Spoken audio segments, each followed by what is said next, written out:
We'll see it later. Hello? Hi, John. Yes. Yeah, it's Craig. How are you?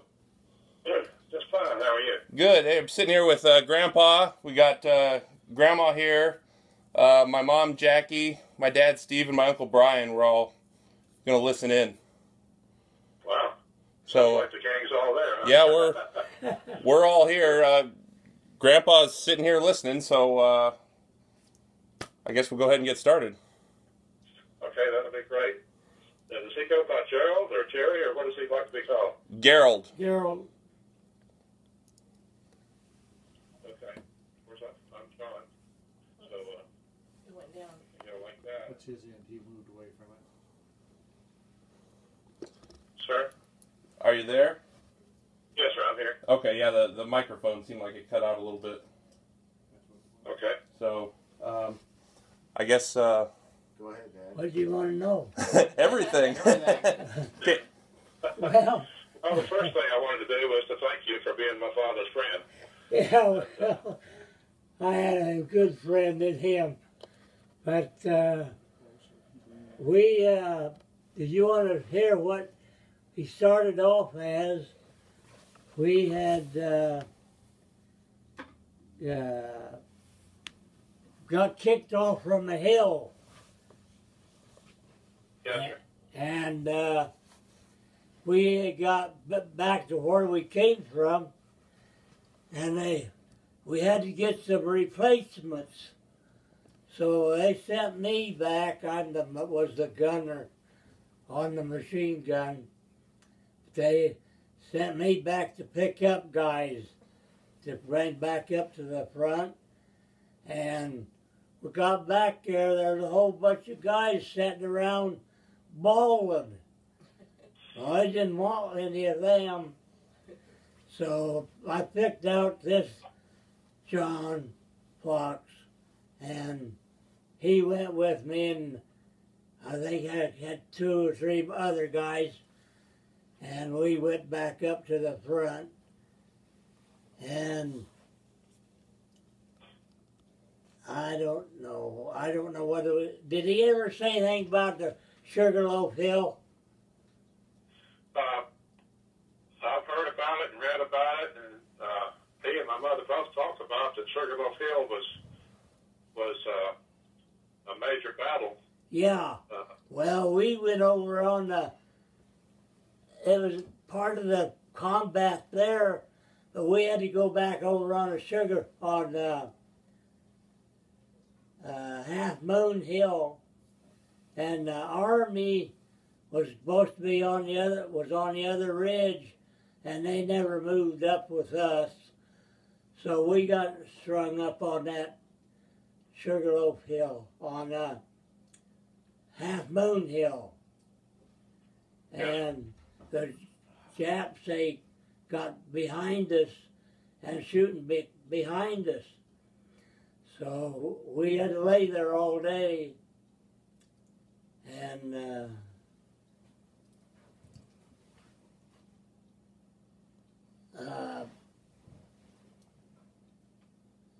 army didn't go up, so they was shooting back behind us.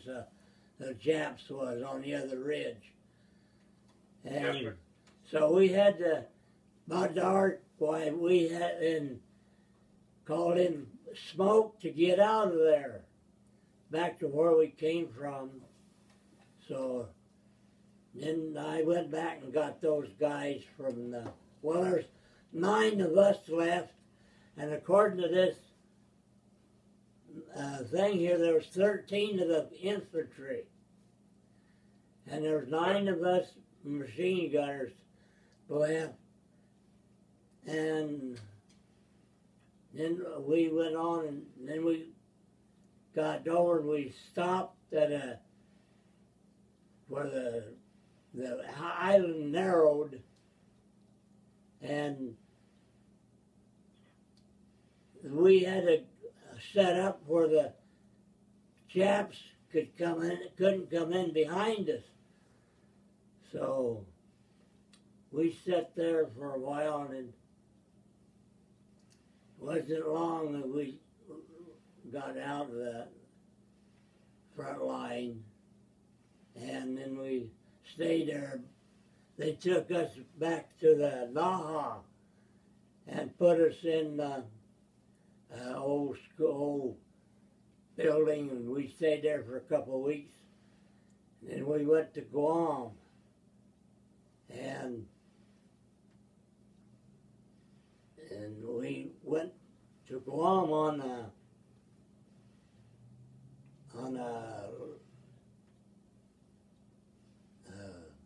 LST, a ship for tanks to come in. They hauled them, the tanks and things, in the LST.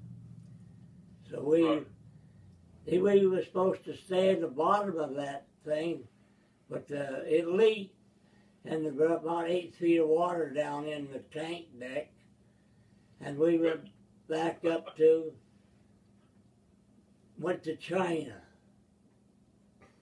And no, wait a minute. We went from Okinawa, we went to Guam on this LST.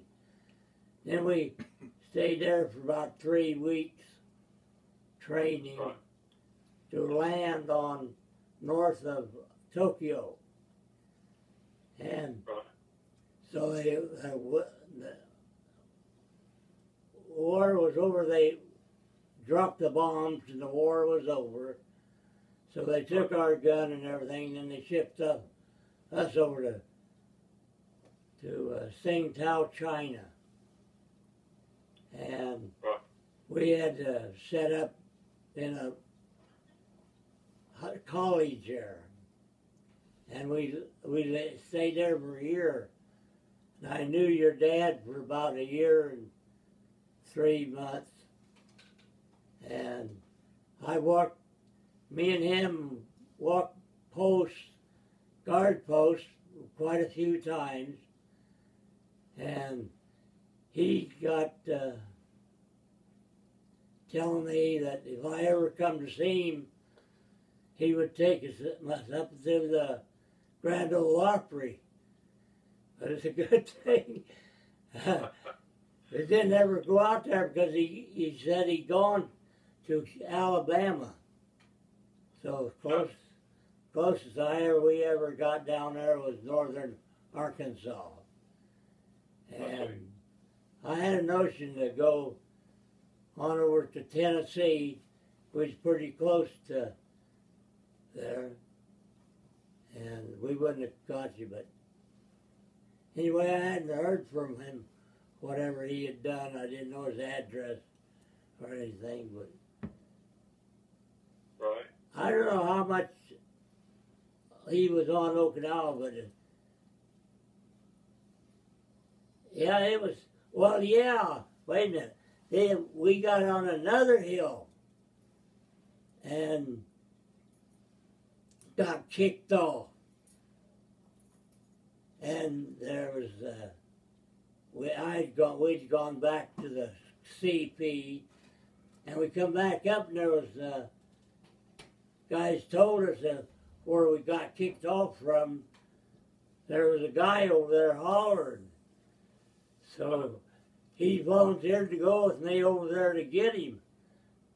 And got over there was a little kid, the kid looked like he's about 16 years old.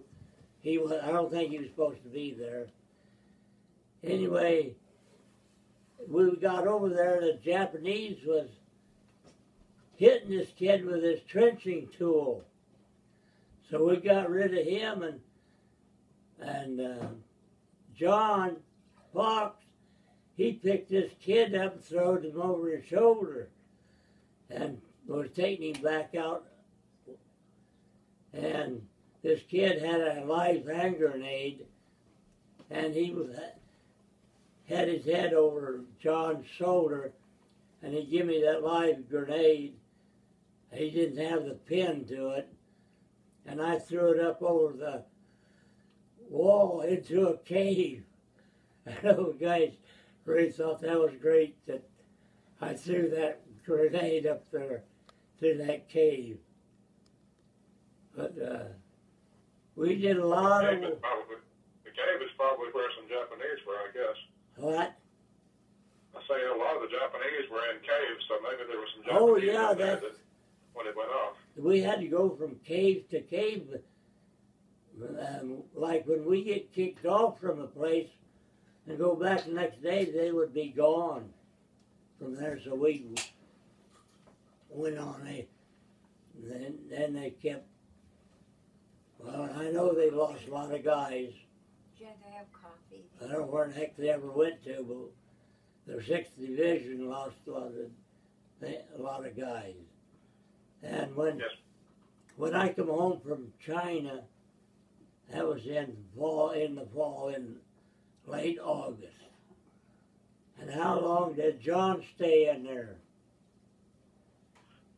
I'm not totally sure. I don't have exact records on how long he was in Okinawa, but and at that same time they changed our division, put us in the 1st Division. The Marine, we formed the 6th Division down in Guadalcanal. And then we went clear up to Okinawa. And they banded, when I come home, they banded the 6th Division, put all the guys in the 1st Division. And I know I never changed my patch because I didn't want to. I'm proud of the 6th Division. And bailed out on the 1st Division or 6th Division on his on his. I've read up on that quite a bit, and I think when y'all got to China, they changed it and called y'all a different division. I guess it was called the 1st Division. Yeah, 1st Division.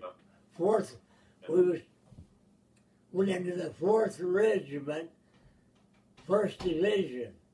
Well, I never changed when I come home for my 6th Division stuff. But the only picture I could find of me and John was the one that Craig sent you. Yes, sir. And I really appreciate that picture. That was one I had never seen, of course. Oh, you never saw it. Well, I don't know, the little Chinese guys, whenever he was on post place, why they come around and want to take our picture, and then they go and expose it, and then they bring it back to us. Yeah. But I'm glad they did that. none of those guys, no Marines had any camera or anything like that, or didn't even have a watch. Yeah, but that's about all I can tell you. How long did John stay in there after in the 1st Division? He was just in it was roughly 2 years total in the Marine Corps. How many? When that was over, he came home. How many years? 2 years, I believe. 10? 2. No, 2. 2. Oh, 2. Well, that sounds 2 years right. Yeah. in the Marines. Yeah. Well, he probably had to stay there probably about a half a year yet. Yeah, he was just in the Marines, I think, from 1944 until 1946. Oh, and yeah. then he came home. Oh, yeah. Well, let's see. He did not sign back up for any additional time. I'm sure he had all he wanted of that. Yeah. Well, I'm glad to know the guy. We was good friends. We walked miles in a year on post. We would have to.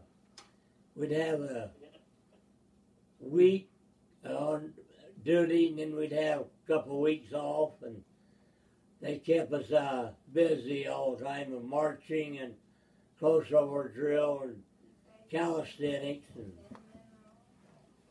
when I come home, I weighed 210 pounds. Then I didn't get training, you know, and then I got clear back down to 190, and that's about what I stayed for all the rest of my life until I went into the doctor, stayed in hospital about 6 months out of 7. They did a number on me to, I don't walk anymore, I got a walker. And how old was John when he died? 82. Who? He was getting pretty close to 83. It was in 2008. Oh. December of 2008. Well, when we was in China, his mother, your mother, and him, they wrote every day. And when they had the mail call, he was about the only one that ever got a letter from your mother. I thought maybe I knowed her before I even come home, because he used to tell me about her. Yeah. But she passed away too, huh? Yes, sir. They were madly in love. It was just like you see in the movies sometimes. And she had promised to wait for him, like a lot of girls did. You know, when the guys went off to the service. Yeah. They already knew each other and already went to school together. She was 1 year behind him in school. Oh. And he had already graduated, and I guess that was his first year in the Marines was her last year in high school. Yeah, he went in his boot camp in South Carolina, didn't he? Camp Lejeune. That's right. Yeah. That's exactly right. Yeah. And then at a later point, he was out in California. Huh? After he finished up his training at Paris Island, at some point he ended up being sent to California to a big military base out there. Oh yeah, well, yeah. I don't know if you and he were together at that time or not. I had met him over in Okinawa. Right. But I understand that they turned the nationalist government over there turned Tsingtao over into the communists, and they changed the name of the town. The town, it was a city. It was no town. I know when we first went in over to China, the ship docked at the end of the main street, and us guys went uptown, up to the town, yeah, and wasn't hardly Chinese you could see. Well, guys took candy and stuff and gum. They wanted gum, so we took over the kids. And then about the next time we went over there, you couldn't hardly walk down the street for little kids and people. And they would follow us around and want candy and gum and stuff like that. But we got acquainted with a doctor over there. Did you ever mention him? Uh-huh. A doctor? Dr. Kumei Lee? I never heard him talk about it, but okay. I know he was one of them that went with us. We go there, get this guy, this Chinese doctor, he had schooled in San Francisco, and he could speak English just as good as we could. And we go pick him up whenever we was on liberty, and he would take us around, and we asked him, he said, why the heck wasn't any Chinese around when we come there? Why? He says, no. He says, the Japs said, U.S. Marines eat babies. So, That's precious. but I didn't eat any. Somebody might have.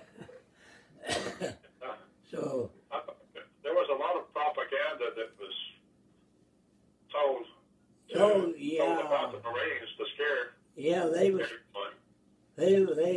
They had heard about the Marines when we went in there, so they all hid. It wasn't long they came out and found out they were just a bunch of kids. Young guys, you know. Those people had already been through a lot, so they probably were scared of everybody. Oh yeah, they timid, and he was a pretty good guy. I got a picture of him and his family. Yeah. But he didn't have a job then, but he said he would stay up all night reading his books. But I don't know about all I can tell you is we, when we first went in over there, we had to start repatriating the Japanese and Russians out of this town. And we would have to round them up, and this town, city, was kind of a modern city. And Russians built it. And when they would send them out on boats, why we had to gather them up down there. And then people be bawling their heads off because they didn't know anywhere, only this Chinese Tsingtao. They didn't never been to Russia. So the Chinese wanted the town back, or city. It was a big city. But I don't know. Are you retired? Yes, sir, I am now. Oh. I'm 67. Oh yeah. Well, I'm 90. I think. What? My oldest son is, what is he, Joy? He'll be 67 in December. Our oldest son will be 67 in December. Okay. Of ours. Then I got 3 kids, had 3. A whole bunch of grandkids and great-grandkids. Got a heck of a nice family. Gerald, tell them about the wood pile, when you heard voices, whatever. Oh yeah, we was, at the time we got it on a tomb. I don't know whether he showed you, but anyway, they had a place where they dug a hole and they had a place like a cave. You go in, they put their people in big jugs, and it was back into a hole there, and we was on the above a bunch of hill,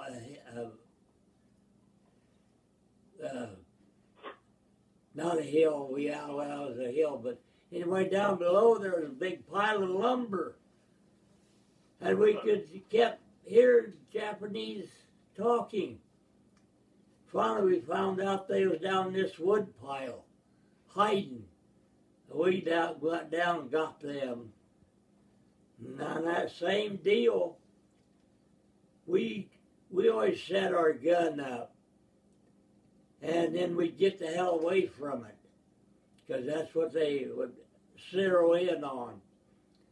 And a bunch of infantry guys, they come over and got on it and started firing that gun. And the Japs got seen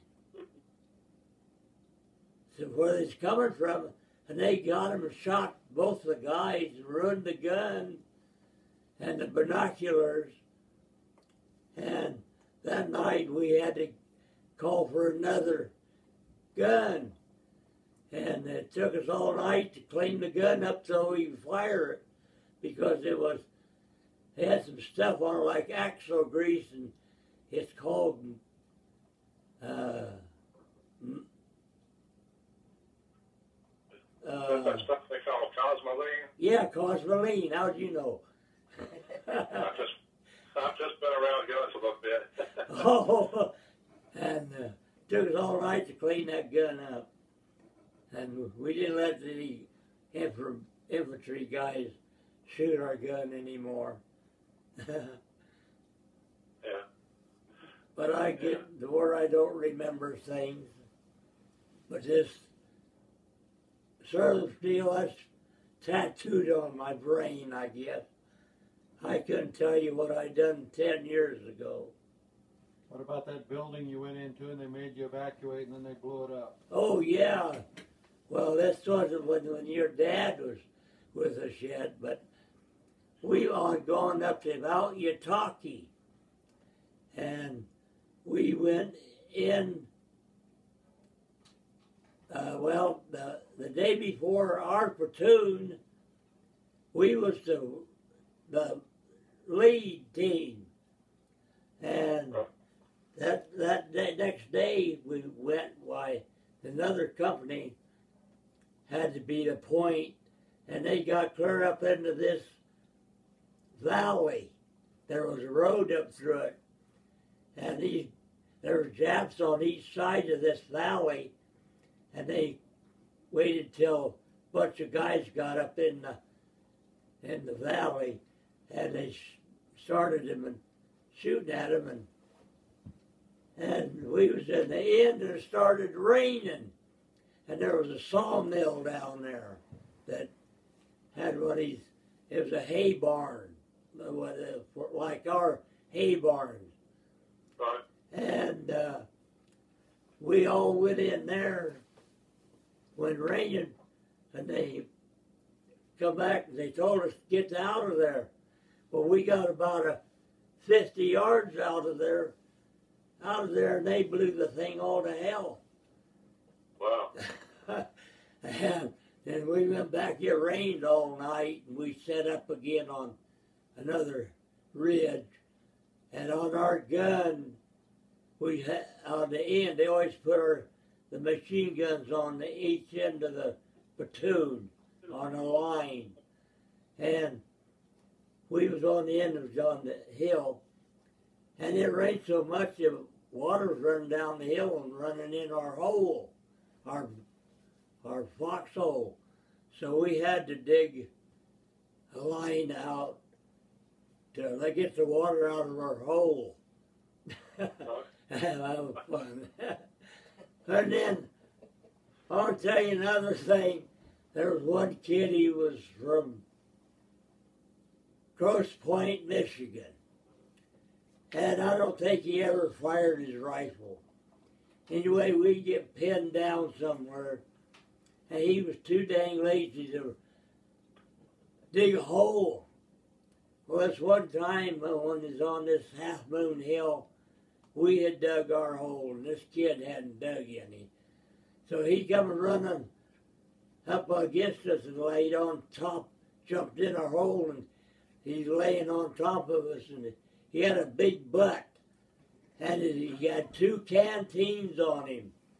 And he laid down there on it, and them canteens turned up, and he got shot. They went through the can, turned the water loose, and it was warm, and run down over it. And he started bawling. He thought he'd been hit.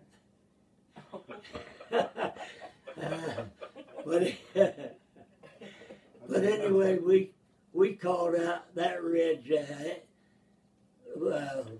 Haggerty Hill, because us guys that didn't get to the top, we had to throw our grenades up to the guys on top. And there was a guy there, a big guy. He was probably about the size of John. And him and a guy by the name of Hours, they was up there, big guys. And the most Hours got killed, but this big John Bond, he from Oklahoma. And when he come home, he got on the Oklahoma ball team, and he got the what the heck they call it?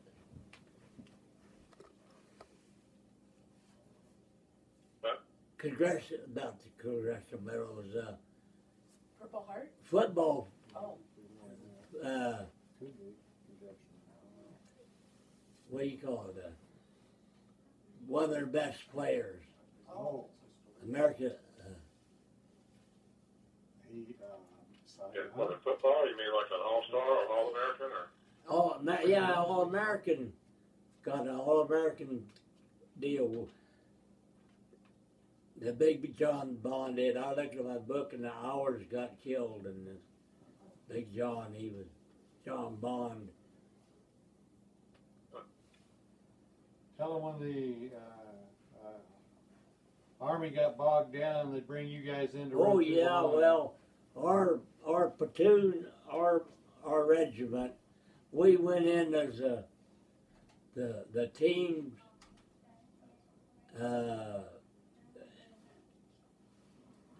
replacements for the anybody got bogged down. Well, a couple of times Army got stuck, and so they sent us up there again. We just got in, we hadn't even taken a shower or anything, and they made us go back up, and we went up through this place, and there was a ridge around there, and these Army guys was all in them things, foxholes.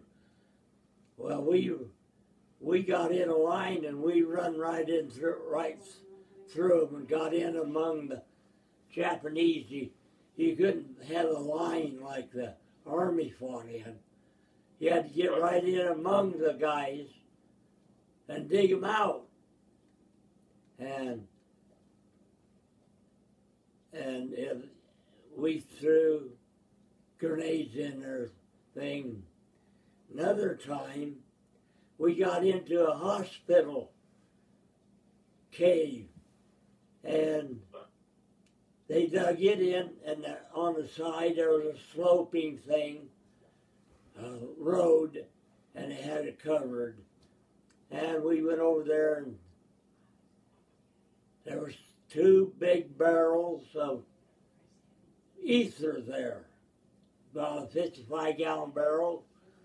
We tipped them over and run them down through this valley, or through this cave, and we shot holes in them.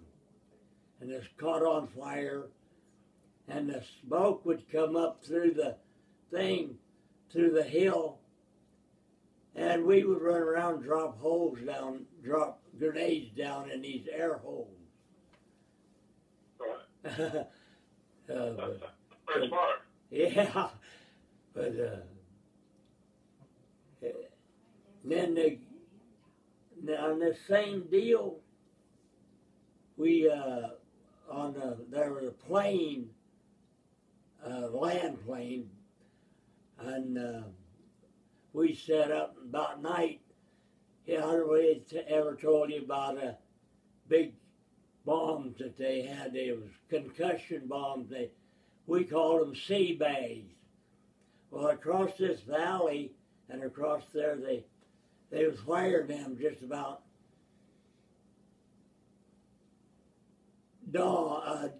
sunset, between the sunset and, well, the twilight, we call it. Anyway, they would start firing until that time, their artillery, and they shot one of these sea bags, we call them. They was concussion bombs, and they launched them on small railroad tracks. And they sent a platoon over there to get them. and I don't know what happened. Anyway, that night while I was sitting up there, I was on the gun, and the Japanese guy come there, and he jumped over my gun.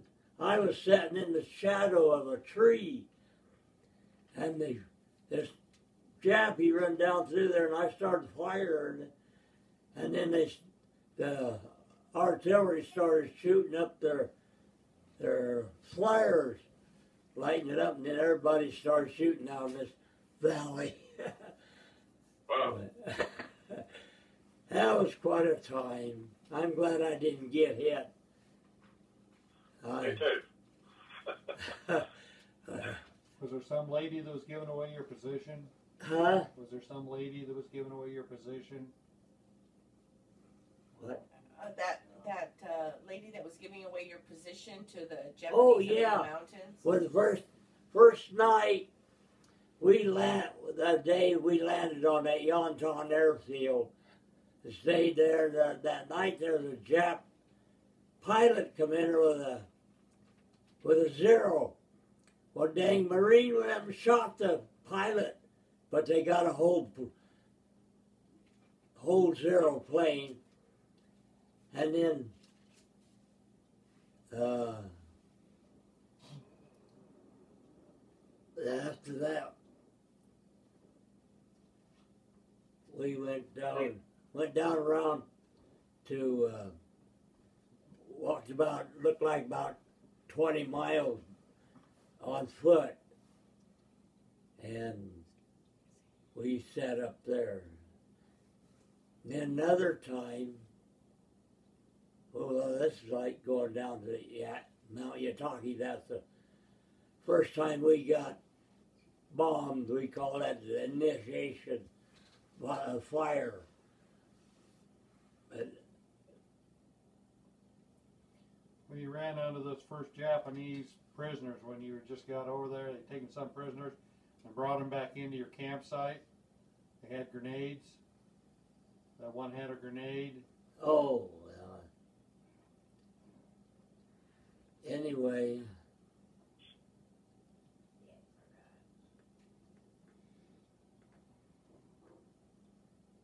I don't know.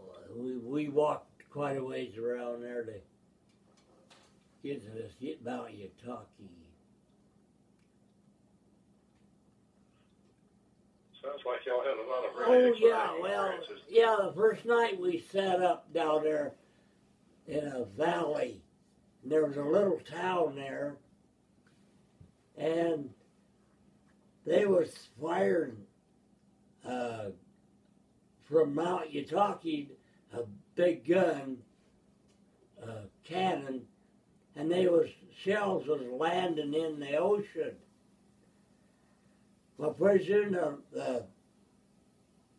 the shells kept coming up to us, and we found out that there was a little old lady had a thing on her head, and she would walk back and forth on the road where the mouth of the valley, and she'd get in and she'd set her bag down.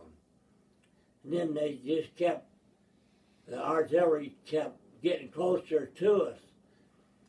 Well, they figured she made about 3 or 4 trips, and they figured out she was same one going there and setting down this bag, and they would zero in on that. And so they went and shot this old woman, yeah, I know they shot her. And the artillery started landing back in the ocean again. But a lot of funny It was things. apparently spotting y'all's positions for the artillery people so they could figure out where they needed to shoot. Right, and they didn't have time to zero in on this. But you can figure on being fired at but we saw a lot of big guns that they guns off from ships. Those pedestal guns, like on the ship. They was on there. We don't know how the heck they got there. We never saw any big tractors or anything. And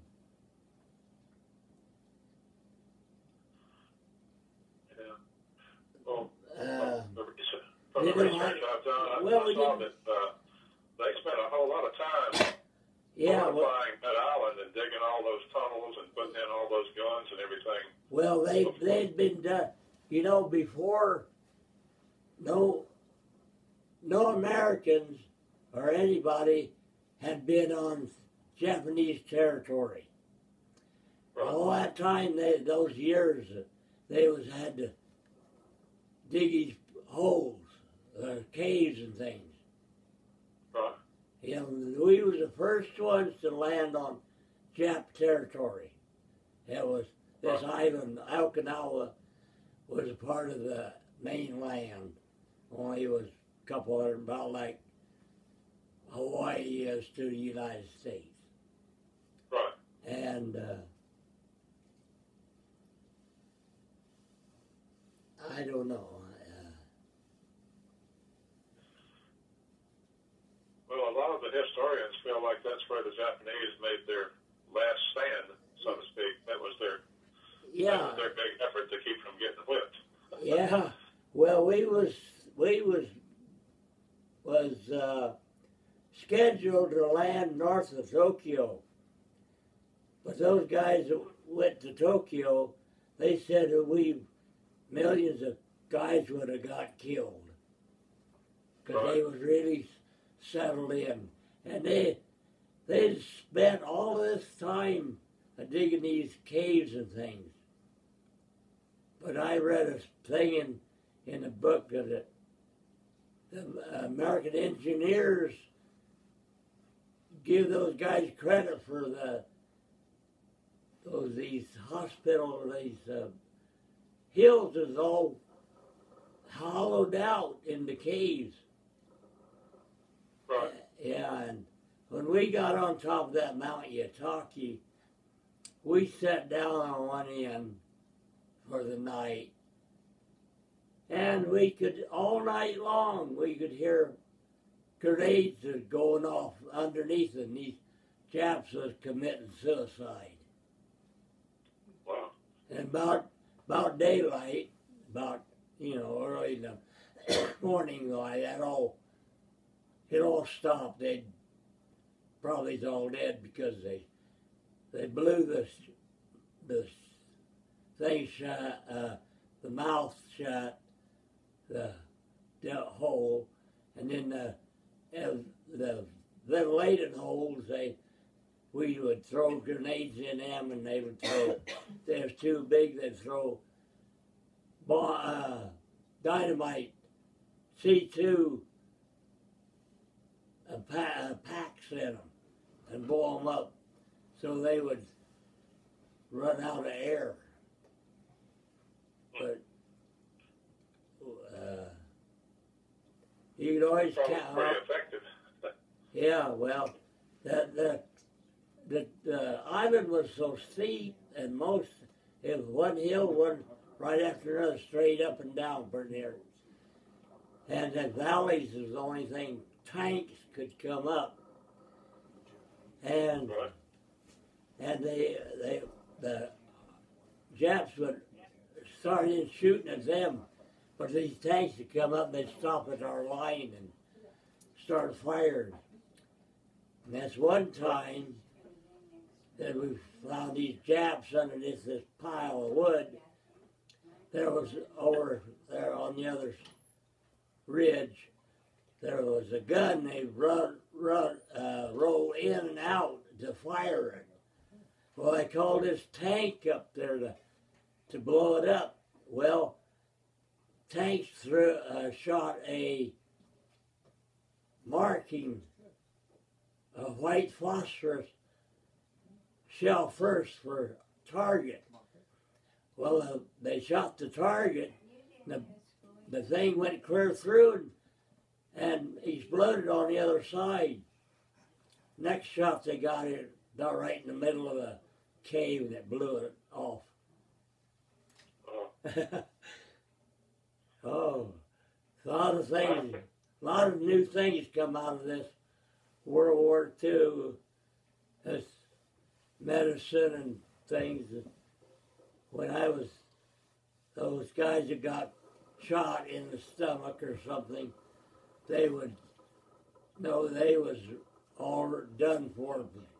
Now then they can take care of you if you get your shot in your stomach and your intestine.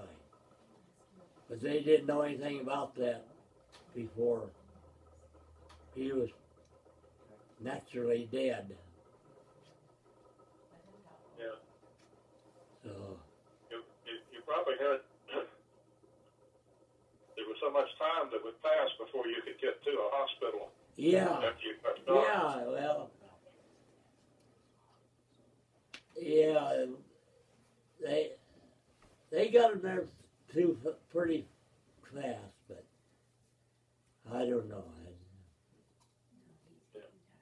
Hey, John. Yes. What stories do you have that your dad has told, or about what he did during the war and after? Well, I have to share with you. I don't have as many, of course, as Gerald has because I haven't been over there. But but he did tell me some. He didn't talk a whole lot Well, I about figured the war that. because he had a lot of nightmares and stuff after he came back. Oh, he did? Oh, huh. Well, I don't have nightmares, but I can remember what's all going on back then, and I can't remember 20 years ago or 10 what I did. Well, I'm sure it was very impactful Yeah, to all of you because it was such a life-threatening thing, and you saw a lot of people lose their life and that sort of thing. yeah, I saw some awful wounds on guys. And I don't know. I don't regret what I did, but I wouldn't want to do it again. Yeah, I wouldn't want you to. But I do appreciate what you and my father and everyone else did to fight for our freedom. That's really important. Yeah, well, every day the CEOs would go back to and get the thing we were supposed to do that day. We never moved ahead till about noon, and 3 or 4 hours moving. Right. Then we'd have to go back. But one time on this deal, on this Half Moon Hill, when we retreated, the artillery, they always had a guy have a spotter, and he was on the ridge and we was on another one, and they started shooting artillery. They didn't know we'd moved back, but they started firing the American 3 or 4 volleys at a time.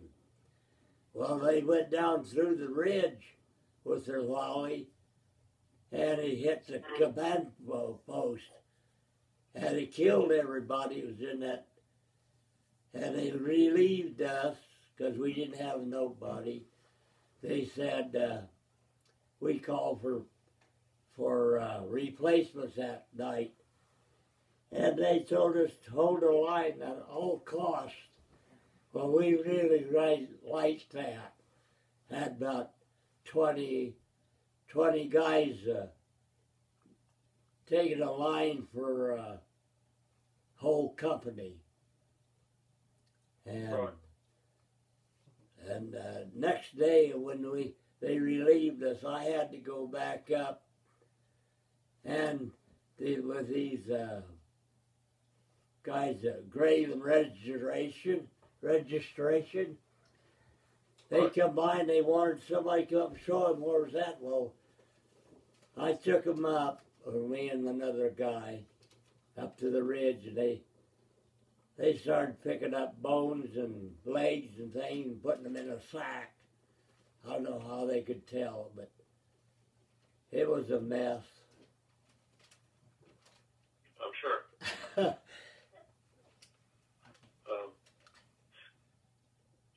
You were asking about, or y'all were asking about some of my father's experiences. I can tell you some of it. I don't know whether they were situations that you were present for or not present for, because I'm sure they were moving all of you around wherever they needed you, regardless of where you were supposed to be. Yeah. But as far as when he was there at Okinawa, he talked about somewhat of the same thing that you did about, you know, as soon as you opened up with your machine gun, the mortar shells would come in pretty quick. Yeah. So you'd have to pack up and run like crazy. Yeah.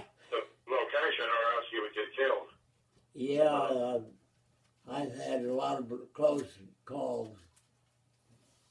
But, and the paint gun would be very hot after firing it a good bit, so it was easy to get your hands burned. Well, I know y'all were in exactly the same unit based upon all the information I've got about you and the information I've got about him, so y'all were probably not very far from each other whenever things happened, but no, one time at the end of the island, we got shoved out of the line because the land narrowed. Well, we was set up on a thing to keep the Japs from coming back across. Well, the land curved, and there was this bay here. And we said we were supposed to stop the Japs on this last deal. And there was about 20 Japs come across this bay. The tide was out. Anyway, we stopped them down the seawall, and we was on top there, and we was trying to get them to take their kimonos and things down, so we see what they had, any artillery or any guns or anything. Well, anyway, back behind, there was guys on each side of their things. They had grenades. You don't know, so didn't know what a Jap grenade. It was a can, like a small tomato can, on the end of a stick about a foot long. And then we call them potato mashers. And they had two guys in the back end of the bunch. They had two of them tied together, and you know what a bolo was? Yes. That the Australians used for cattle. On a rope with scarf. on it. Whatever. Well, they got swinged around. They threw it at us. Well, they had to click them on. They tapped them on their helmets to detonate them. And we heard those clicks, those two clicks. And the Ebola started coming towards us. And the one that hit me started wrapping around my foot, and then it went on down and wrapped around a little tree. But neither one of them went off. But as soon as we heard those clicks, we knew what it was. And we shot all of them there, Japs did. I think they're mostly officers. Anyway, guys in the back, they started running, and the infantry that was with us, they started chasing them out in the water. Tide was out, and that was about all of that. Then they, well, yeah, there was a, I ain't gonna tell you about that. I hate to, anyway. It was about the Japs shooting the Okinawans. But we got rid of all those guys. Then we went back, that was the end of it. We went back to, they set us up in the Naha till we dedicated our cemetery there, the 4th of July. And then we went to Guam. But we stayed in that old, I don't know if it was an old Odell or college or what it was, but there wasn't any roof on it. We had to use our ponchos for shelter.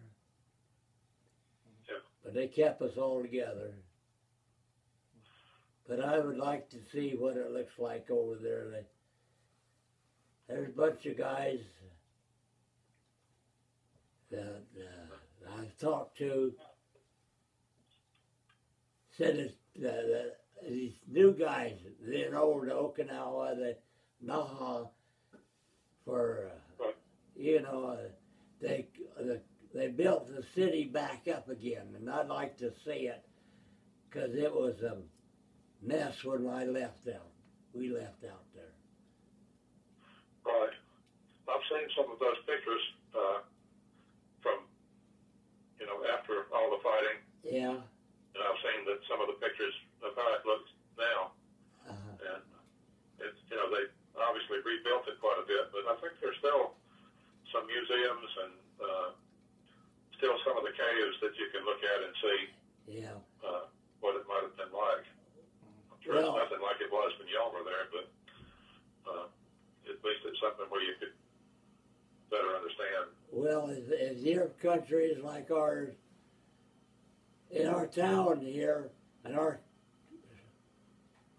county, I could only count about 3 guys that was in the World War II Marines.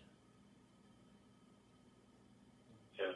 And I have a grandson that went in to, later on, he went to, done 3 tours in Iraq.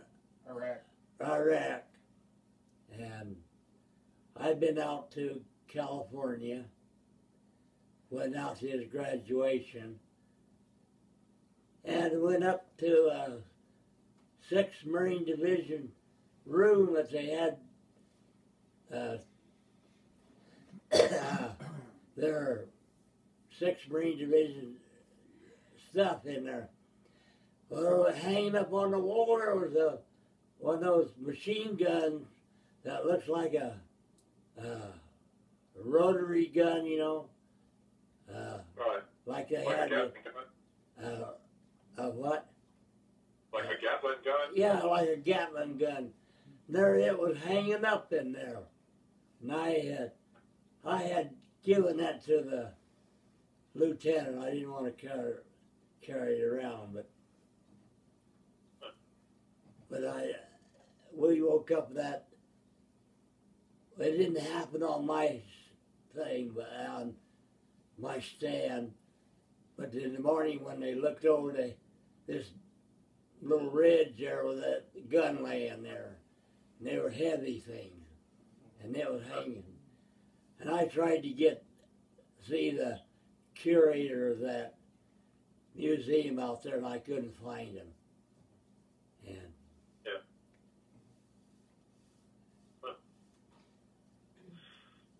you know, I think a lot of the soldiers brought things back. I remember when I was a kid, my father had a couple of knives and I don't know, he had chopsticks and different things like that they had brought back as souvenirs. Nothing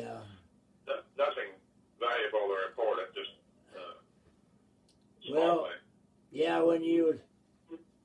machine guns you had are enough to carry besides a Japanese sword. And a lot of guys got swords. That's about the only valuable things that had, but Yeah. I don't know whether he got a sword or not. Yeah. I'll tell you a funny story about that. You know, my father came home in, I think it was the summer of '46, and then pretty quick, he and my mother got married. Yeah. Because, you know, he had waited for him, and they were, you know, very interested in getting married and all that. So they got married, and then the following August I was born. So when I was still a really young child, he had all these chopsticks that he had brought back with him. I mean, he didn't have a bushel of them or anything, but he had some. And we lived in an old house that had the old type locks, like you would put a skeleton key in, you know, the ones that in the movies they would show people peeking through the lock hole, you know, to look into the room. And I guess I was trying to mimic what I had seen my parents do, except I didn't have any keys, so I used chopsticks. And so I messed up every lock in the house with chopsticks. Well, on those kind of locks, we would take a bail off from a gallon can, had a little hook on the end. Yeah. And we'd stick that in and unlock the door. Yeah. But he also brought home a knife or two. I think there was a Japanese soldier's hat. It was similar to the Marine hats that y'all wore. It was, well, it looked like a real small baseball cap is what it really looked like. Yeah. And a few other little things like that, but nothing of any consequence, and all that stuff kind of disappeared over the years. Yeah, after we He had got... a good rifle. He had a 30 caliber rifle that he had for a long time. He did? I had a Thompson sub and a 45, and over in San Diego, up there on that is in a barracks out there. And these CEOs and things, they come in drunk at night in the morning, and they call to get up, inspection. So they were trying to find illegal stuff. So I had a friend out there, another one, and his wife come down from Thousand Oaks, California, and he said I could put the Thompson in my 45 in the trunk. Well, I took him down and put him in there, and I went to get him after I got my discharge down there, and the son of a gun that took off with him. Huh. He probably knew he wouldn't see me anymore. But my Thompson and my pistol was good. Yeah. Just like brand new. Huh. I knew at that time Thompson was illegal in the United States for a civilian to have them. Or any, but now then they got automatic guns that anybody can buy. Then these gun shows or gun stores. Anyway, they can in this state. Yeah. Well, I've had 3 of those 45s myself. I'm familiar with them. I like them all. With who? I've had 3 of those 45 caliber pistols. Oh, yeah. Yeah, I well, like them. there were some that you couldn't hit the broadside of a barn with them. But this one I got, I was about 50 yards I could hit a target with it. Yeah. You know, in the Marine Corps, they claimed that the 45 wasn't accurate 6 yards in front of you. Right. but I don't turn all that stuff in. Well, when you shoot a 45, at least with mine, every time you shoot, if you're shooting rapid fire, the gun will start climbing up. You have to kind of push it down to keep it on the target. But Oh yeah, well that's what I had. You didn't have to do that. yeah, It was pretty solid in your hand. yeah. Yeah, I liked the ones that I had. I liked them a lot. They were just a little bit too big for me to try to carry. Yeah, well, my dad had one, and it was sold on our sale, and some guy down in Arizona bought it, got it. Yeah. Yeah. You were asking about experiences that Daddy had. My father, I think you know him as John Fox. He told me about a few things that I can share with you. I'm sure I don't know everything that happened, but he said that, well, one thing, he said that when, well, he talked about Paris Island first, I guess, and he said that the training that he had there, he took it real serious and did all the exercises and worked really hard to learn everything that they were trying to teach. And he attributed the fact that he came home alive to the fact that he took the training seriously and that they did a good job of training him. Yeah. He said there were some of the people that didn't halfway pay attention and thought it was a big joke, and a lot of them didn't survive. So Yeah, he had to. He said that when it came time for them to go over by naval ship to the area close to Okinawa, that everybody, you didn't get just a free ride. You had to work just like everybody else. Yeah. And he learned real quick if you wanted to have a good job on the ship instead of being the one that cleaned up restrooms or something, that you volunteered for the kitchen, to work in the kitchen. So that's what he did. Oh yeah. Well, I had to do sentry work on the ship. Dang, it's hotter than hell down below there. Yeah. No air conditioning. He said that the good part about the kitchen was you got to eat the same food that the officers ate, Yeah. and you could eat as much as you wanted. Well, he was lucky then. Most of the time we didn't get to eat on the ship. We had to eat K rations. Yeah. When Well, you can fully appreciate what he was talking about then. He said their quarters were a little bit better too. He said they had them staying right next to the kitchen, which I guess they called the galley, yeah. on the ship, and said the people that worked in the kitchen had much better quarters than a lot of people because they were right there close to the officers' quarters. Yeah. Well, yeah, I remember. He didn't say anything on Guam. When we was on Guam, we was down on machine gun range, and that was about a mile or two from our compound. Well, we had a lieutenant. He'd washed out at being an aviator, and he thought he was pretty damn smart.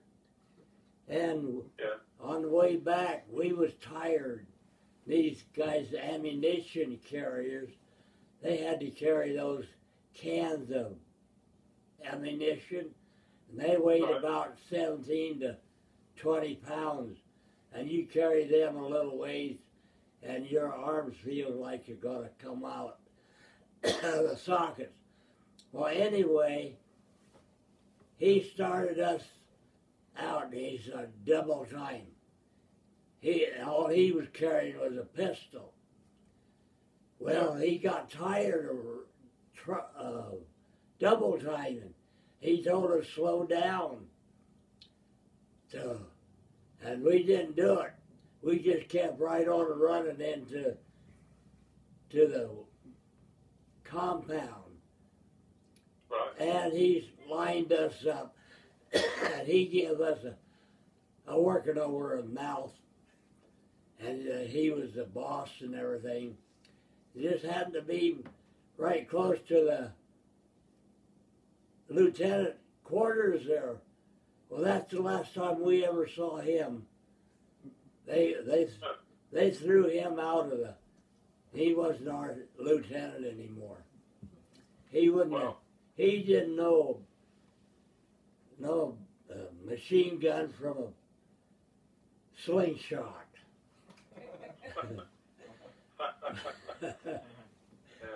But we was we was used to that running, you know.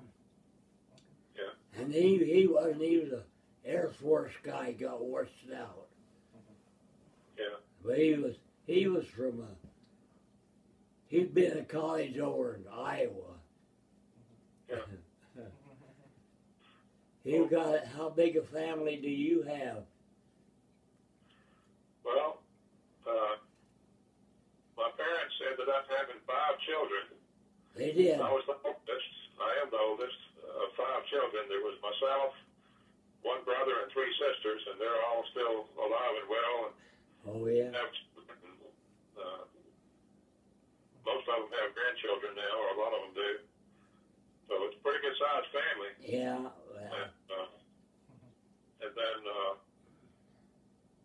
my father only had 1 sister and no brothers. oh yeah. But his sister married, and they had 5 kids. And they were all just like brothers and sisters to us, because we actually lived next door to each other for a pretty good part of our childhood, and Oh. that sort of. So, you know, we think of ourselves as having a large family. Yeah. You all live down in Montgomery, or? My wife and I live in Montgomery. We had 3 sons, and they're grown up and married now, and they're scattered out a little bit. 2 of them live in Alabama. 1 of them lived in Oregon for about 5 years, and he just came home just a couple of weeks ago, and he's staying with us now. Uh-huh. And we're glad to have him back. But got a pretty good sized family. Yeah. And, Well, I got a good sized family, but we only had 3 kids. Had 1 daughter and 2 boys. They all could be teachers. Well, 2 of them are teachers, and the other works for the city here. But he could have been a teacher. But I got some grandkids that are all teachers. Ain't been many of them. I guess the only one that isn't a teacher is my youngest son, and my older son's son. He started school, college, but I guess he wasn't. He's like his granddad. He wasn't college material. right. Well, not everybody wants to go to college. Yeah. Anyway. My father did go to college. I think he wanted to, but when he got out of the service, since he got married pretty quick and everything and had a family, well, it was a lot more about earning a living than it was about going to school. Yeah, yeah. So he never did go back to college, but he did well. And I've sent some emails and things. I don't know how many of them you've had a chance to look at or see, but my great uncle owned a chain of furniture stores in the Birmingham, Alabama area. Oh. And when my father's parents ran a lumber company there in Shelbyville, which is where he worked before and after the war, until I was about 8 years old. But then they closed the lumber company. So my great uncle offered my father a job if he would come to Birmingham and get in the furniture business, and he did. And his father also came, same offer, same deal. He came also and joined the furniture business. And then my uncle, the one that had the 5 other kids that we were just like brothers with, he also came because the family business he was in closed about that time. So we all ended up in Birmingham. Oh, yeah. And then they opened a new store in Huntsville, which is 100 miles away. And we all moved to Huntsville. And they all 3 worked together at the same store. We lived very close to one another, went to the same church and everything. So it was Yeah.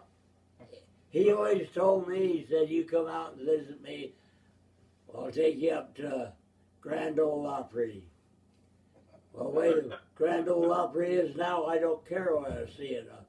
I like those old time guys. Yeah. Well, at the time, my father was from Shelbyville, Tennessee. That was his hometown and mine too. And that was only about 50 miles from Nashville, which is where the Grand Ole Opry is. So he was telling you right. Well, around here, had a hard time getting a job around here. At that time, there's too many guys from service getting home. Right. It's kind of hard going. Yeah.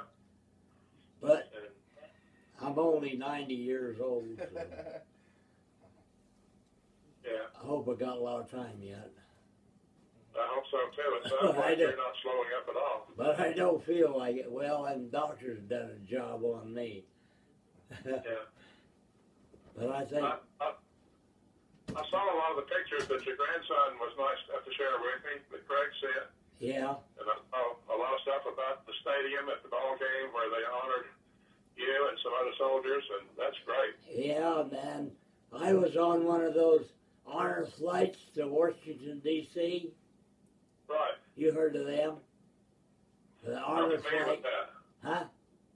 The I honor. know about those. That's wonderful. Yeah. But there's still people going to the honor flights all over the. But it started here in Omaha. Yeah. But they. Yeah. My father could have gone on one of those, but at the time that stuff started in Alabama, his health was not good enough to go. But it would have been nice. Yeah.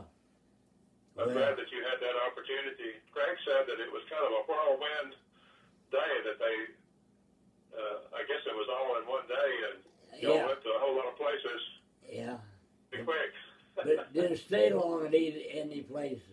Got to look at it and leave, and then they took you all over, but just hurry up and go. Yeah. Well, they probably didn't want your family to think that they had kidnapped you or anything like that. They had to get you back home. Well, they probably wanted them to kidnap me. Yeah. But it's really quite an honor that they would treat you so well and take you to those places and do those things. And, you know, I can imagine that was a really great thing when you were at the football stadium and everybody was cheering and clapping and that had to be a really great honor. They make a heck of a lot of noise down there. Well, tell him when we went out to San Diego, I'm sure of that. There was, I forget how many he said there was. It was a whole lot of people, though. It was thousands upon thousands of people. A whole stadium full. It's about 92,000. 92,000. Stadium. Yeah. You would ask about when did my mother pass, and my father passed in December of 2008. He had a massive heart attack. Oh, yeah. And my mother lived for about another 5 months, and she passed away also from a heart attack. But and I wrote it in the letters. I don't know if you had a chance to read them all, but the short version is that my parents wanted to be buried at the VA cemetery, the brand new one they were building near Birmingham. So we worked it out to where they could both be buried there on the first day that they had casket burials there. So a big, healthy guy like him, I was surprised that he had passed away. Yeah. I'm sorry to have to report that. I wish he could be here now. Yeah. Well, everybody around here, they go on vacation, they go to the Rocky Mountains. Yeah. Yeah. And up to South Dakota. Yeah. But I haven't been east of the Mississippi River only once. Yeah. Well, I've only been west of the Mississippi River twice. Oh, yeah. I helped my son move to Oregon, then we went to visit him one time. Oh, So yeah. I had a chance to see some of that pretty country that's out in your neck of the woods, but we didn't actually go to South Dakota. We went, a little bit below that Oh, on our yeah. route. But pretty country, a lot of mountains, a lot of snow, a Oh, lot of roads, yeah. a lot of ice. And that's what we haven't had too much snow here, but we got a lot of cold weather. I guess it's supposed to be coming down your way. Well, right now they're talking about it's going to reach about 65 degrees today, so we're happy with that. Wow. Gee. But it was We'll come down that way. about 20 degrees earlier this week. God, I ought to come down there then. We're Yeah. going to have a 30, the highest, I guess. Yeah, if you come to Alabama, you need to bring your fishing pole. Oh, you do? Well, I've been down to the Ozarks, down at Bull Shoals. And I had a notion to go out to Tennessee. But being they was gone, it's a good thing we didn't. We had a family reunion down there. Out of my mother's side. She was hillbilly.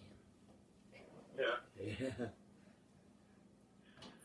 Well, I looked at some of the pictures that Craig shared with me of you and your family and some of your life experiences, and I saw some of the pictures showed that you had been around horses and looked like you had been around a farm or at least out in the country. Yeah, well, I was raised on most of my life on a farm, and then I worked on a farm for about 4 years after I got out of service line.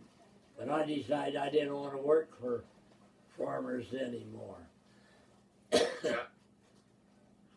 Yeah. Well, you probably know if you talk to my father very much in the war, he lived in a little small town. It wasn't terribly big, and I don't know what the population was then, probably 10 or 15,000, something like that. It's pretty small.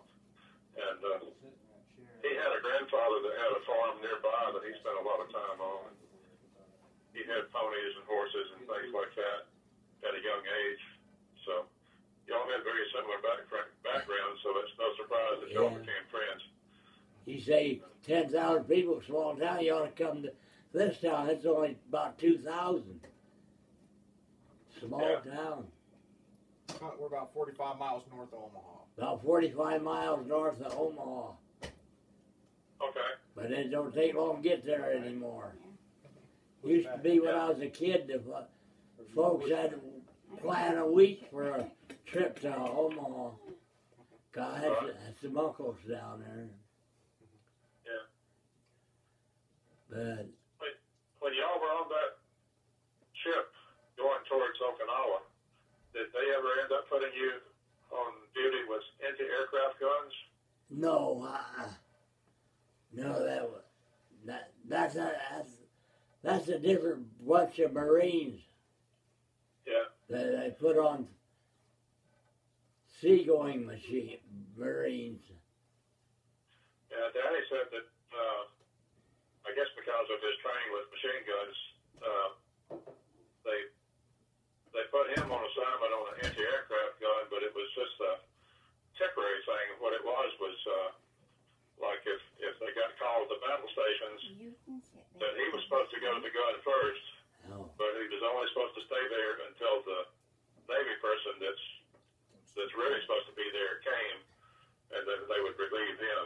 Well, He said that on one occasion that they had kamikaze pilots trying to come in, and he went and got on the gun and everything. He'd already been trained on it and stuff. And he had a kamikaze pilot zeroed in at his sights and was fixing to pull the trigger. And the guy that was supposed to be on the gun from the Navy, the real guy, came up there and told him to get out of the chair. Oh. He never did get a chance to shoot one, but he almost did. oh yeah. Well, when we was going up to Okinawa from Guadalcanal, there was a destroyer on each side of us. Oh, a guy with a Piper Cub, he come by with a sleeve. You know what them are? I like it a little tighter in there. I don't like That's the target. if you can't put And he damn guys on the ship shot the airplane down. He got a ribbon out of that. Yeah. But that's, I don't know. Danny said also that while y'all were over there in Okinawa, that a lot of times where there had been a lot of fighting, in some cases, if the Japanese weren't killed, they would play dead so that they wouldn't get killed. So they'd lay there pretending to be dead. Yeah. And then if you got close to them, they could possibly jump up and try to grab at you and stuff like that. And I think he had an experience like that. Well. He thought, I think he was running and jumping into what he thought was going to be a safe place to take cover from artillery and stuff like that. He jumped into a crater of some kind, or a hole. It might have been a cave, I don't know, but he jumped into some kind of a hole. He said there was about 5 Japanese guys there playing dead. Oh, yeah. And when he jumped in there, they all started grabbing at him. Oh, jeez. Well, when those Japanese, when they was surrendering, they would come up through the machine gun place. Yeah. And we didn't kill them, but they would get a rifleman to take the prisoner back, or they get behind the hill, they'd shoot them, then come back up to the front lines. Because they knew what the Japs done to the Marines in those places. Oh, yeah. So they claimed our division was no prisoner division, but according to the paper, the history, they took more prisoners than anybody else because there was a lot more people. Yeah. And I don't know about the Army. I wouldn't have wanted to be in there because they wanted to fight front line stuff. But we'd get right in among them. You get in among them, they have to hide from you. But if they got a chance, they stuck a rifle out a hole and shot you. Yeah. But that's the first thing we do. When we get how far we were supposed to go, we start to go looking for these gun holes. And if we found one, we'd throw a grenade in it. Yeah. And then they'd be out on a flat place on these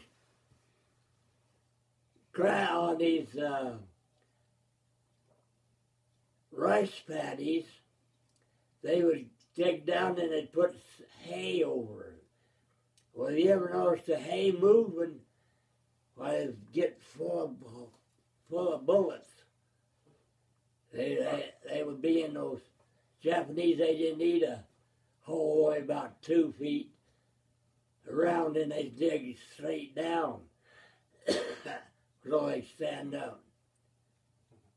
But if those weeds would move, why, they'd get rid of them. Yeah. Yeah. They tried everything, but they Danny told me some of the things that you told me too about on the hills. You'd be fighting on one hill, trying to go up the hill and take that hill, and there would be like a valley behind you, and then there'd be another hill behind you, and they would be shooting at you from that hill, shooting you in the back. as you were right. trying to go up the other hill. Yeah. And there were several hills that were strung around there, and you'd get in a crossfire, and you couldn't find good Well, cover. that's the way those hills are, they're just up and down like, you know, like if you push some dirt up and then it'd be a hill, another hill, valley and hill, valley and hill. There's very few plains, fields, open fields.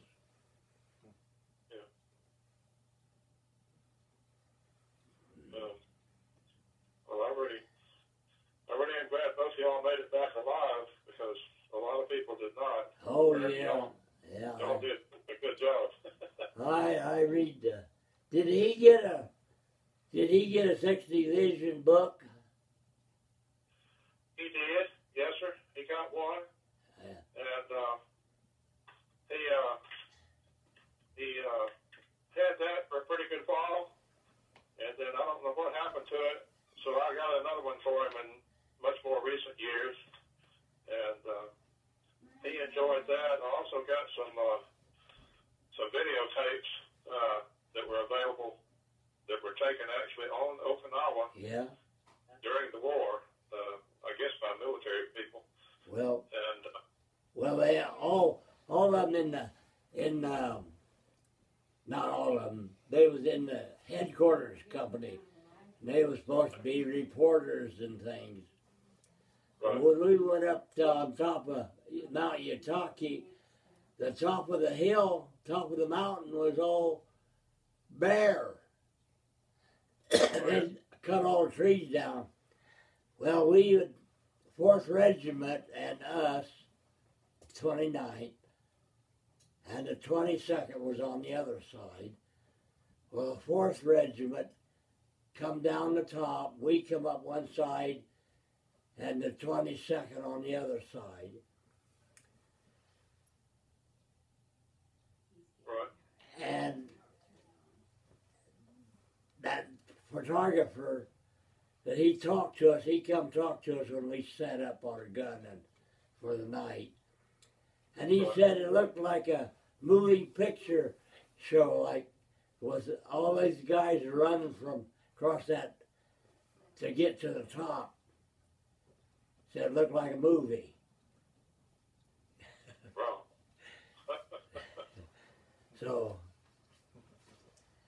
I look in the back of that book and I recognize a lot of those guys that got killed. Yeah. Yeah, there was one picture I saw that my father had, showed him, it looked like in a photographer's studio someplace. They had what looked like a short little column, like a white column that you could put your hand on or something like that. And he was in what I guess was a dress uniform. It was a green looking uniform. And there was another guy there with him that was shorter and stockier. It's a black and white picture, but he was either blonde or redheaded, I think.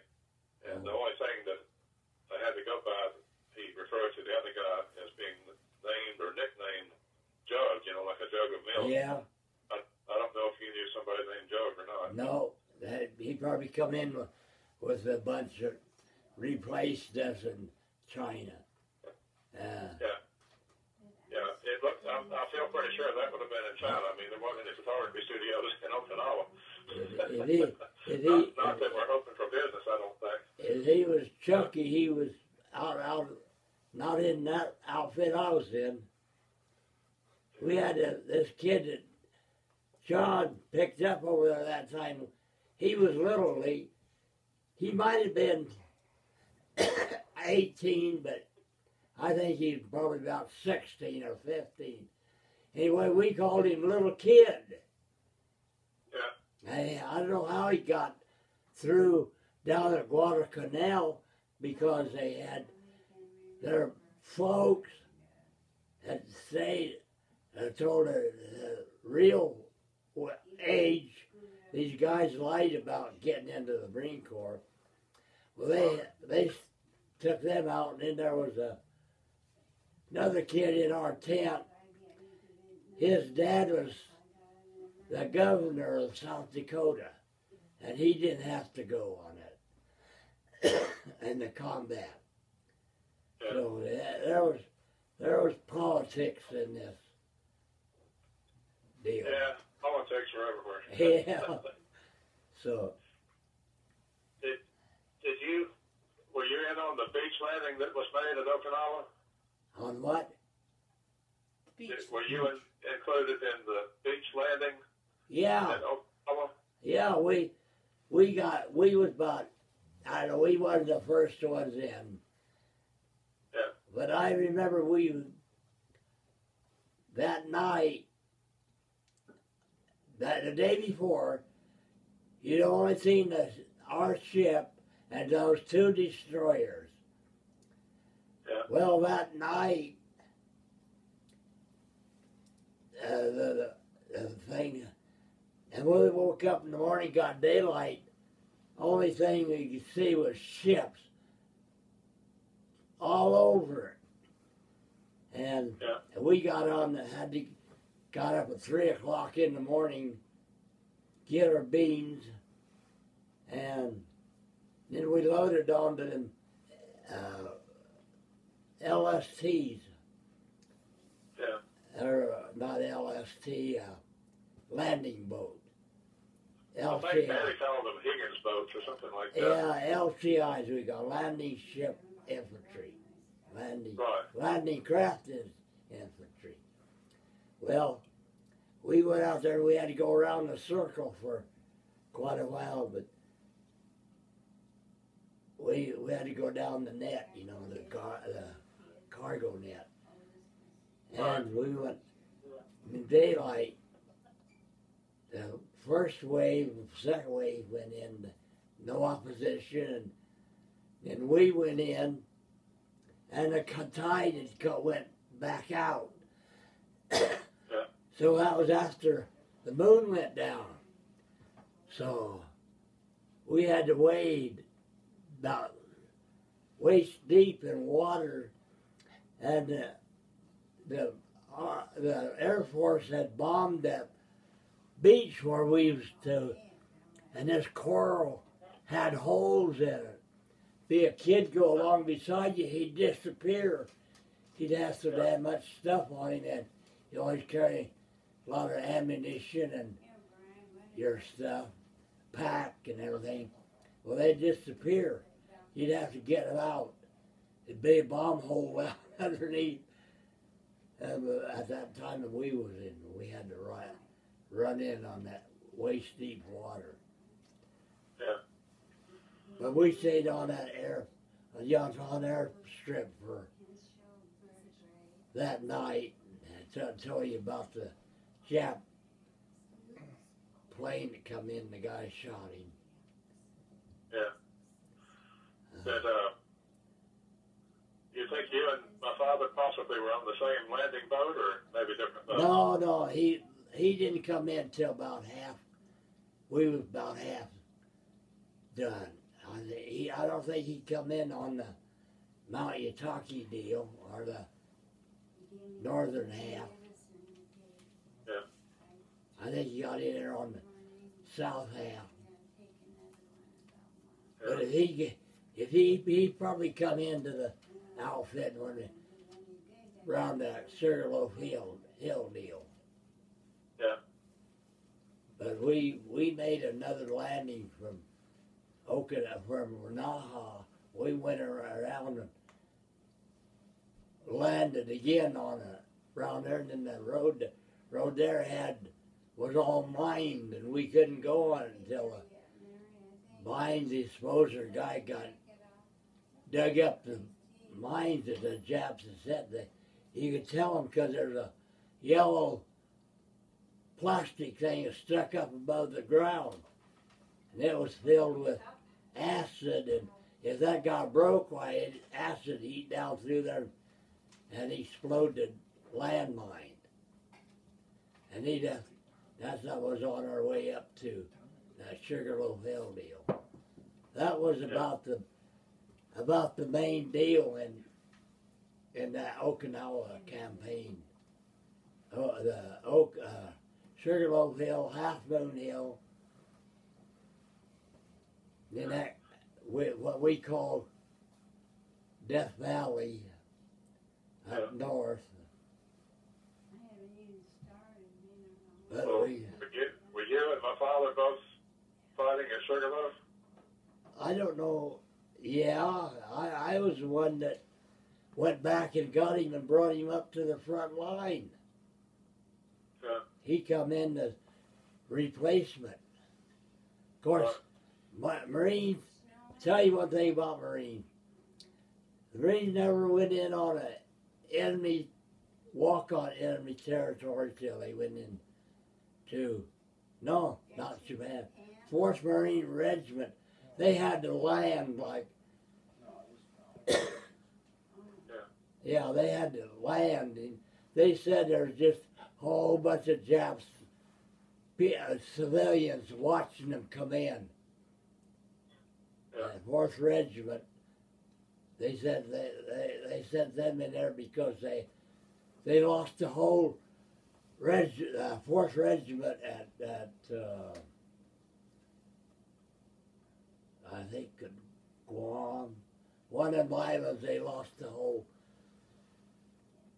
bunch of the 4th Marine was the first guys was prisoners. Yeah.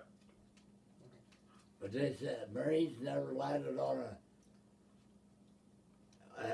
off the ship. I mean, without landing anywhere until after the war. Well, then we landed in China off the ship, but that wasn't recognized as war. Yeah. But anyway, that night, the day before, they stopped there at Okinawa. You only saw those 3 ships. That morning, woke up and got daylight, and all you could see was ships. They said that landing was bigger than the one that went into Spain and France or in Europe. There was more ships. Well, John, I think unless you have something specific we didn't cover, I think we probably better start wrapping it up. Okay. Was there anything else you wanted to cover? Had questions about? You know, and we can covered a lot of ground that I really appreciate hearing about. You know, we can sure you know, get you guys in contact again. I mean, that's not a problem. Sure. If anything else came up or you think of something after the fact or whatever, Yeah. we can get you phone numbers and things. But it was sure nice to be able to set this up today. Yeah, same here. I appreciate very much all your efforts. Yeah. If I had not heard from you with our initial contact, none of this would be possible, and I wouldn't even know anything about this. So this is like finding a diamond on the beach. You know, you don't expect it. Well, That's a treasure chest of knowledge and experience shared with you at this late date. So I'm very thankful. And disappointed that your dad and mom died already so early. But that's the way it goes. Usually, one will die and then the other will die within a year. Up here, anyway. Yeah, it went that way. Yeah, it seems. Sometimes they die the same day. Yeah. I will tell you one quick thing that you probably will find that rings true with your experiences with my father. When throughout his life, he was. I know you and he both were heroes in the war, but he continued to be a hero all the way through, just not with guns. Yeah. And he was highly admired and respected Yeah, I'm disappointed I didn't get to talk to him earlier. I had no idea that he would die at such a young age. It was young, as far as I'm concerned. Well, if you ever ended up at the cemetery where he's buried, you would see on his tombstone, you know, they don't let you write very much, but they let you write a little bit. And what it says on his is everyone's hero. Did he say anything about us guys or anything? That was. I never did have an opportunity to hear him talk about any of his fellow Marines other than a guy named Van Williams from Greenville, who was his partner on the machine gun team. I'm sure you know all about that stuff, where one does the ammo and the other one does the gun, and I guess y'all trade places and back and forth, and when you have to pick up and run to a new location, both of you take off, one of you carries the gun and one of you carries the ammo and that kind of thing. The guy that was his partner for at least part of the time when they were on the front lines and stuff was a guy named Van Williams. And he survived the war also, and he was a dark-headed, a little bit smaller, slender person. I don't know if you ever met him. I guess you probably did meet him. I never met a lot of people. I don't. But I'll tell you, I don't know if you ever met him. A guy named Van Williams. He was from Greenville, Alabama, but he survived the war, and he and my father got together and visited a couple of times after the war. When Van was up there in the Huntsville area where we were living, but I checked into it later and found that Van had passed away quite a few years ago from an aneurysm, brain aneurysm. So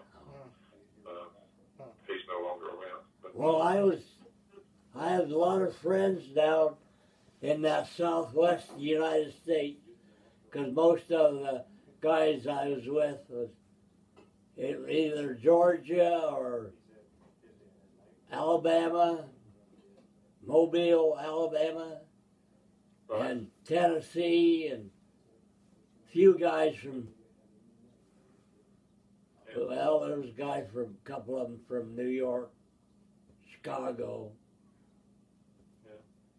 But most of them was from, I don't know, I think most of them replacement guys come in from out in Camp Lejeune. Yeah. Cause, one thing that you might want to look into, they've got a website for the 6th Marine Division, and you know, a lot of guys have passed on now, but there's still a fair number that's still with us, and they have a reunion every year. Where at? And the places vary. Oh, it does.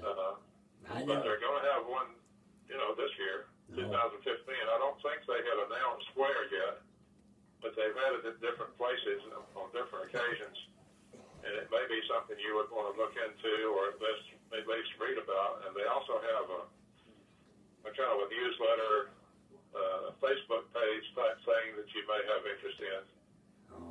I sent some of that information to Craig, so he's got the information on how to find out more about it. But you know, if you feel up to it and you want to pursue that, well, you might want to know about it. I'm about with a walker now. Yeah. Oh, with a walker. They made me pull my teeth. Thought that's my trouble. I don't have any teeth. Yeah.